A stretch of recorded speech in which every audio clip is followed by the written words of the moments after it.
Yo everybody, this is the Caveman and welcome to Caveman TV. We got another episode lined up for you. We're going to react to something a little bit different here today. Homeless Guy Spits Some Truth by Tyler Mann. We're going to have the link there in the description down below, so be sure to go check out the original video in the description. This is about 6 years ago.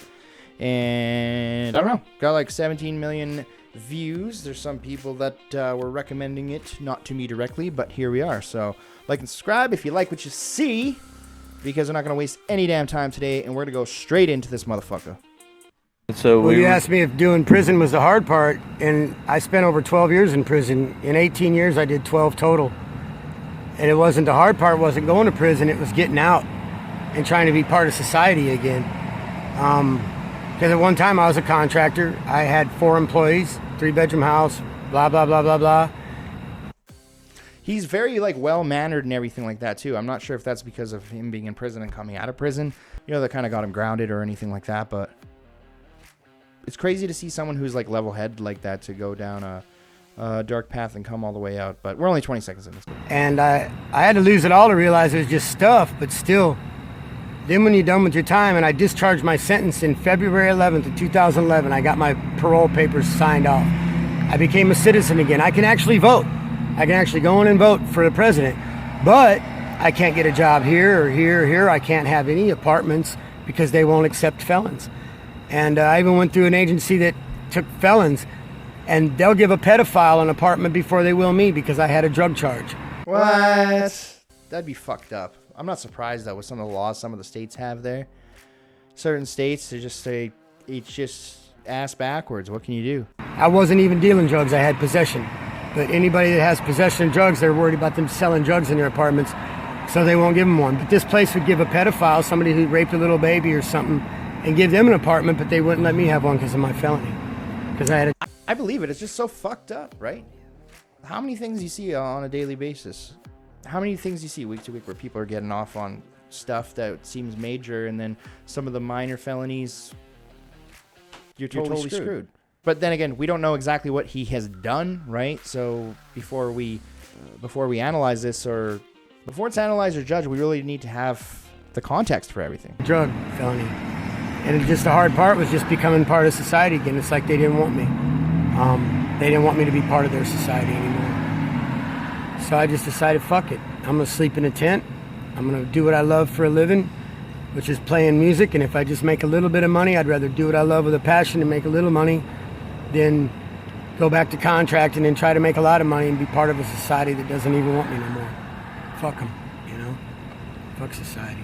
I don't really blame him from having that view, you know? And especially you're trying over and over and over again. You get out of prison, you can't find anything. You go through the different companies that try to help you out, and there's nowhere to get back on your feet. There's no way. So here he is. Good for him for playing the guitar and getting that strumming along to get some dollars in his pocket. That's the way I feel. Feel that? Why did I meet a lot of good people, but I believe there's a lot of good people out there, but for the most part, most people, all they care about is themselves. You could be standing there on the corner bleeding and people just drive by you. And they wouldn't want no part of it. They wouldn't want no part of the drama. But then there'd be 1 in 10 that might stop and help. Yeah, that's not, he's not far from the truth there. So when they're saying homeless guy spits some truth, he is, you know, and even if it's not your truth, it's his truth, and that's what's important, right? Is everyone's got the freedom to speak and say what they need to say, and we listen. We don't have to agree exactly, but you know, for what he's saying there, it's not far from the truth.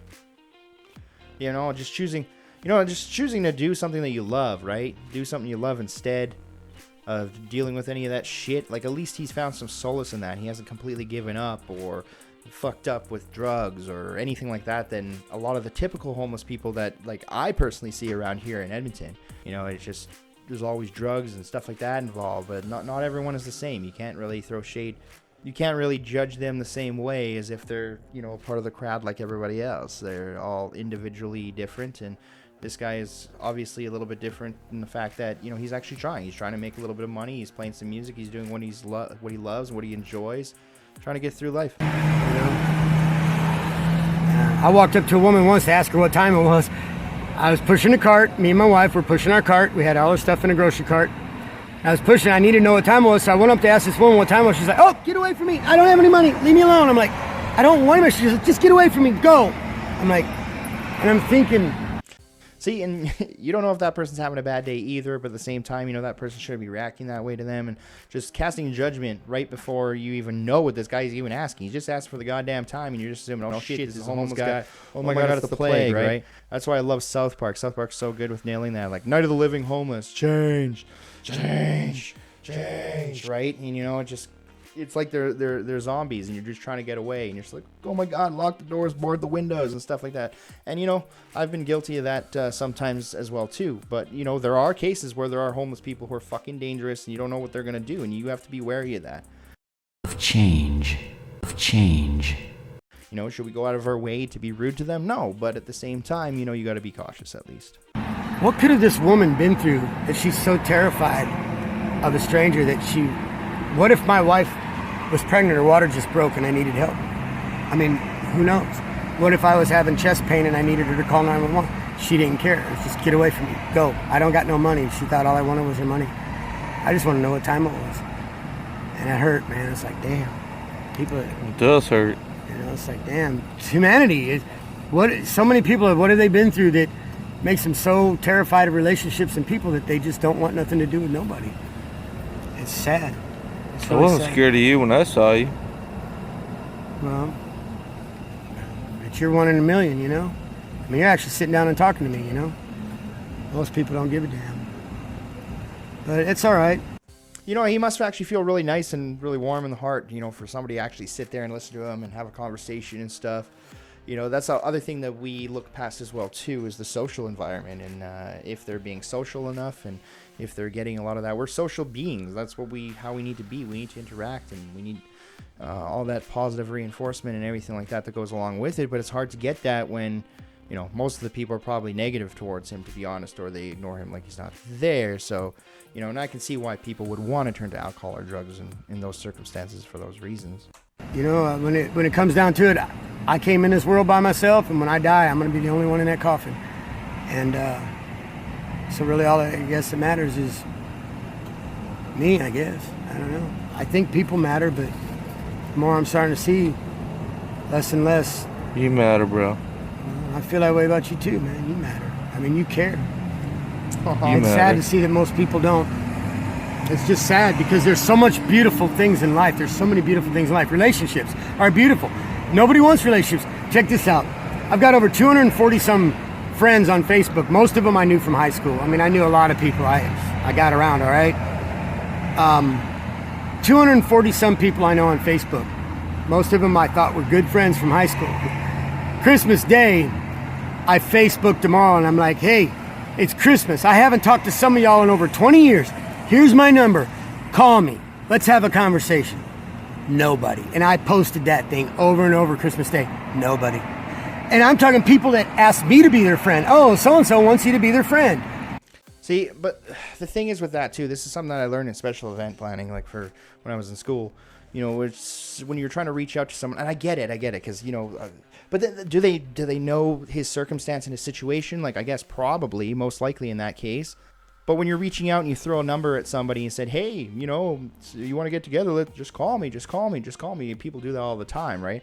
And it's kind of a two-way street, right? So it's just like if you're reaching out and you're just throwing a mass text with a phone number, it's less likely to be as engaging as, you know, going out of your way and just individually messaging that person or saying, hey, what's your number? Maybe I'll give you a call, that sort of thing. But, you know, obviously if he's checking Facebook, maybe he has a phone, maybe he doesn't, maybe he goes to the library, you know, in those cases, you know, in his circumstance, I do think that people should probably have reached out to him. But, you know, again, a lot of question marks around that. And maybe I'm being over analytical about this, but like, you know, like it says, he's speaking a truth, and that's how he feels. He feels shafted. And I think a lot of people, normal people who have a roof over their head, kind of feel the same way, right? They got all these friends and stuff on Facebook, and they don't know how to go about it to engage with it. But what I would recommend for sure is when you're engaging with somebody, instead of having a group text and signing a mass message, or even when you're planning an event, still individually follow up with each person that you want to be there, because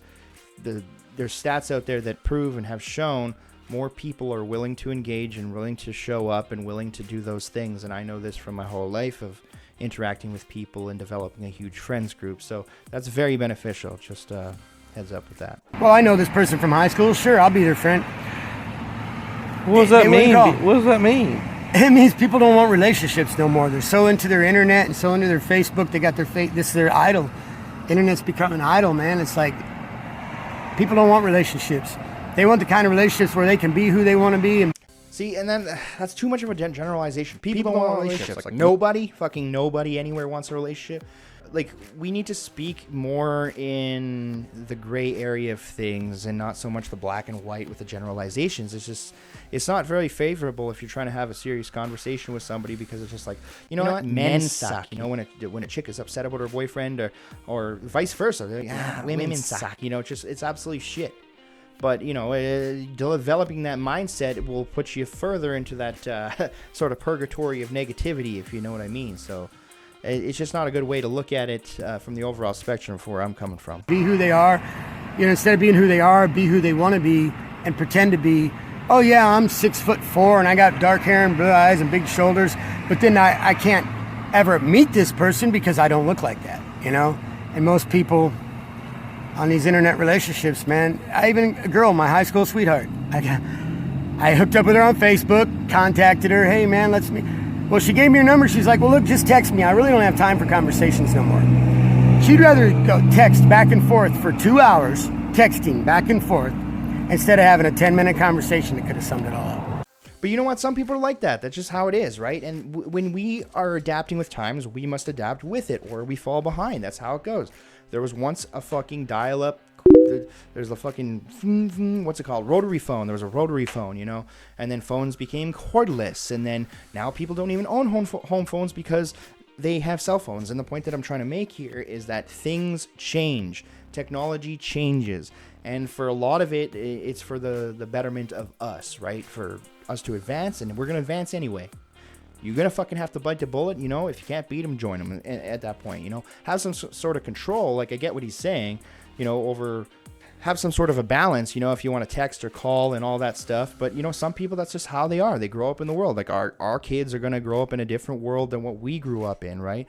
You know, in my generation, it was like the combination of all this cool technology and the internet, but also going outside and doing things, right? That's not to say that people in the younger generations aren't going to do that, but they just have to adapt to a newer world. It's just going to be a little bit different, and that's just the way it is. Like, you can just sit there and wallow about it, or you can actually, you know, put your foot down, stand up, and do something about it for as best as you can for what you can control, right? That's the important thing. Filter out all the uncontrollable factors and don't let that weigh you down. Stay present to the moment and bring yourself forward a notch, you know? Stop coping, start thriving, that sort of mentality. People don't want conversations. They don't want nothing no more. I don't know what they want. But this world sucks, man.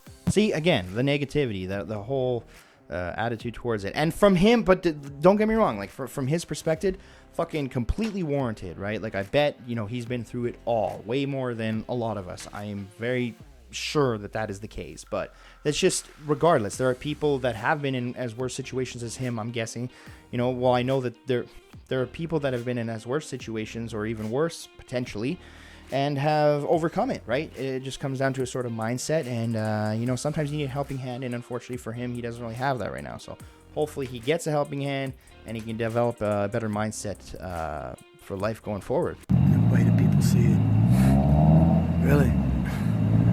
Totally agree. You know, so I mean, but I'm just trying to make the world a more better place, man, a more beautiful place. And if music and art can do it and somebody appreciates it, that's all that matters. If I can make a difference in one person's life, that's all that matters. Because you made a difference in my life. Praise God. I mean, hallelujah. You did. I wouldn't be sitting here with you if you hadn't. Yeah. Because you were playing your guitar when I walked up. Yeah. Well, hopefully it's a positive difference, you know. We can all make a negative influence in somebody's life, but if we can be a positive difference in somebody's life and make them just think for a minute, maybe there is something worth caring about, you know? But I don't know. See, at the end there, he did quite a fantastic job at summing that all up. Like, that's fantastic.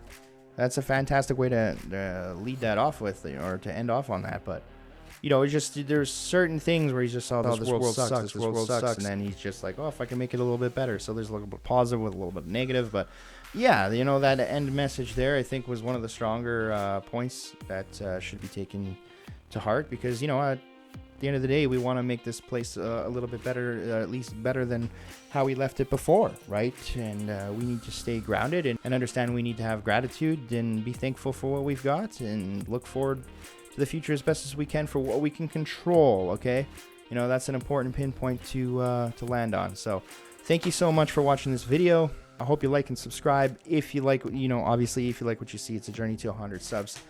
Thank you so much for tuning in. If you like more like this, just drop in the comments down below if you have any recommendations for other videos similar to this or different, whatever works. So yeah, with that being said, I hope you guys stay real, and I will most definitely stay caveman. Cheers. See you in the next one, boys and girls.